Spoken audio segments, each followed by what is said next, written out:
r/AskMen.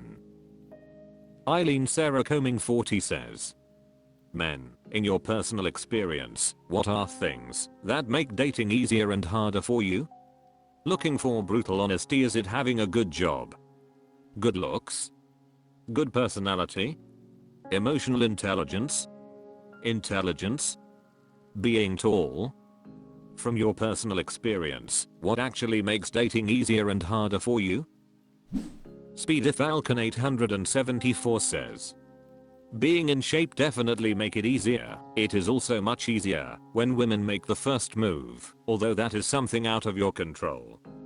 I think emotional intelligence is also a big one, understanding not to get caught up in the outcome, and that there's plenty of other women if it doesn't work out with this one. Randomman says, women making the first move helps a lot. It relieves you from so much stress and gives a confidence boost, making you think she's actually attracted to you. Doesn't stop you from doing your part, but it also looks like it's something both of you want instead of you doing something to another person. But yeah, you don't control this.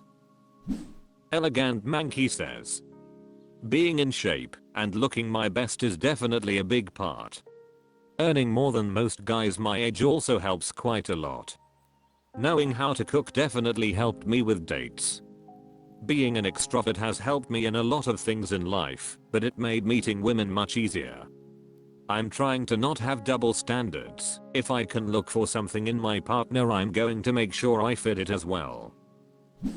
Hehachasashikan says, I realized very late in life that for me personally, the most essential part of doing well in dating was feeling like I was in a good place in life, or at least on my way to the life I wanted to have. I suspect that a lot of young men equate having success with dating or having girls like you with succeeding in life. Then if that doesn't work out, their self-esteem plummets because that must mean you're worthless, right? The messed up thing about that attitude is that you become dependent on women's approval for your self-worth. Women have a way to sniff that kind of desperate yawn out from a mile away, and that kind of desperate yawn is the single most unattractive thing to them. You can see how that can become a self-reinforcing negative feedback loop. The simple fact of the matter is that no matter how hot the girl you're dating is, your problems aren't going anywhere. You can't rely on a woman's, or anyone's, approval to find your path in life. You need to do that first, before you can find someone to share it with. Cactus 2711 says, very wise comment. I've often clung to women I've dated as a way to prove to myself that I'm attractive and valuable. Learning how to self-validate was always so confronting and difficult that I put it off for probably the first 30 years of my life. Noka says, easier, definitely being happy in life before even starting and bringing happiness in the interaction. Harder, maybe the lack of experience and confidence. Arctic_temperature 203 says, it really depends on what stage of dating you're in. If you're trying to get more dates, TBH, the most important thing I found was to be in better shape, actively grooming/maintaining my appearance, and find a personal style. Basically, use the things you can control to be attractive to the people you find attractive. Not doing so wasn't necessarily a problem in Marizo, that it just made me invisible. I could still get dates by asking, but they clearly didn't consider dating me prior to asking. Flirtatious behavior had to explicitly/intentionally happen, rather than arising organically. You have to go where the people you want to attract are. If there's a certain demographic you're attracted to, you need to put yourself in the position to encounter that type of person. Then you also have to do the work to be attractive to that person. This can mean going to more concerts, physical activities with a high degree of social interaction, classes/seminars, etc. Once you're on a date, be comfortable with yourself and in a good place. Energy is infectious. Good vibes are attractive, bad vibes are turn-offs. Note, this doesn't mean all your dates will go well, and Marizo that you'll do a better job of finding people that are on the right wavelength for you. Don't take it too seriously. Even if you're looking for a serious relationship, if you're so focused on the big picture you miss out on the building blocks that actually get you there. Be intentional about what you talk about. While early dates are a vibe check, you do also need to intentionally steer the conversation to topics that matter to you. What are their politics? How do they feel about sex? What do they do for fun? What are they passionate about, etc. You also need to have answers to these questions. The trick here is to find ways to bring up these questions without it also being an interview, but doing so is more about compatibility than skill. Once you catch feeling/are in a relationship, communicate. It sucks to be vulnerable, and also the scare of ruining the status quo by asking the wrong question is so nerve-wracking. But trust me, getting stuck in a situationship because neither person has the balls to ask the hard question sucks harder. This also applies as the relationship matures. Shutting down and expecting other people to know/cater to your needs is pretty foolish.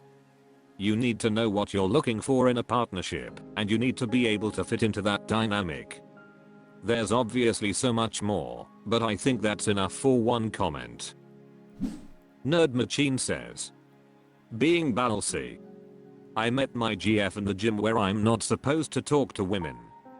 Frick that, if men followed women's rules for dating our species would go extinct.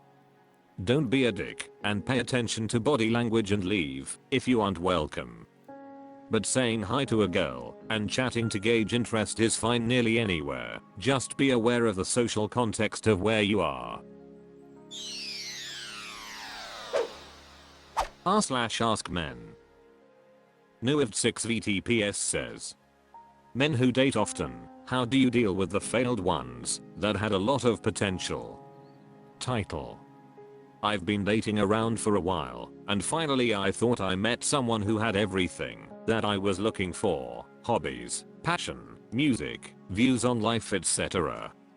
Things went really well at the start. She also started to show commitment to it. Cut to the chase, I was hit with the "you're not really what I'm really looking for" crap after 2 months. I'm not looking for the real reason why it really ended, as I know closure is a myth. Just feeling burnt out after thinking I finally found someone that I didn't have to compromise myself for. I do have plenty of hobbies and an active lifestyle, traveled solo often before meeting her, so kinda looking for inspiration to recharge in a different way. Sorry for the rant. Hot_upstairs_7970 says, you have the wrong assumption here. A relationship that had a lot of potential never actually did. You just started to assume too much about the relationship and the person with too little information. In essence, a relationship fails because it doesn't work for both or one of the persons in it. That's it. Nothing is gained by thinking what could have been, because it could not have been. That's why it ended. Move on.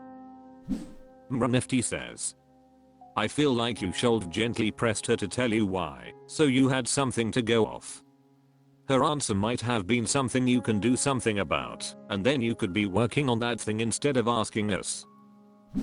Mukaukaboom says, I think about it daily for the next 6 months and let it eat me alive. I also compare myself to her current BF. Hawkia Kennebeacon says, she was dating someone else at the same time and found him to be better. Cut your losses and move on. Forget that she exists.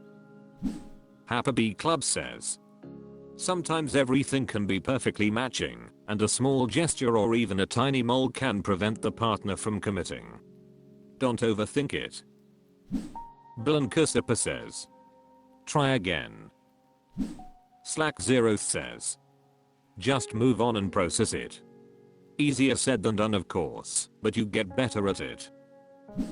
Tilpsychological 351 says, just go on more dates and you soon won't care. Kyle Sadly says, toss them in the trash. Polythrowaway 524 says, if they have that much potential, they don't fizzle like that. Learn something and then on to the next. Don't be eager to compromise or settle. Xmli says. You deal with it by understanding it will be difficult. You expect most dates to not work out. Expect it will take a lot of effort and time. On to the next. Honest_elk4942 says. Suck it up and move on. Date multiple women until one shows that she is not like the rest. Even then, shit happens. Stop focusing so much on how hot she is. Most extremely hot women are flaky and annoying. Find a nice average girl you get along with. Dilton Show says. The more often you date, the less caught up you are on individual failures. However much you liked her, there's several more coming, and you're bound to like some of them too. Lichacharope says. Don't invest more than what you're getting from the other side. The less you're invested into it, the easier it'll be to get over it. Women don't invest much these days, so it's always easier for them to drop everything and move to the next guy. Just_bad_with_names says. Option 1. Go out dating and try to find someone else. You're going to eventually reach someone better, at which point you'll realize that the previous loss of a partner with lots of potential was actually not a big deal. You were just looking through tinted glasses. And option 2, recharge by focusing on your hobbies and personal goals. Takes longer than option 1, but at least you'll come out a better person. And whatever you do, don't make scenarios in your head or look back on the fond memories while disregarding the bad parts. Don't miss them. Move on. The Hobgoblins Regret says. You lost the race there. You were a contender, but the other guy she was seeing won. You need to do the same. Approach it like you know whoever you are talking to is also talking to many others. Dating, late night texting, flirting. Velvet Toolbox says. To tries to invite failure. Sorry for the cheesy line, but it does help me when I feel like all my efforts have gone to waste.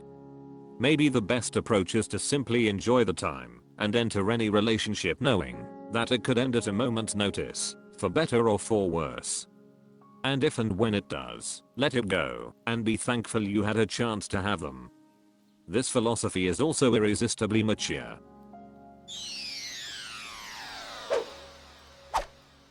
That's all for this video. Thank you for watching. Please subscribe.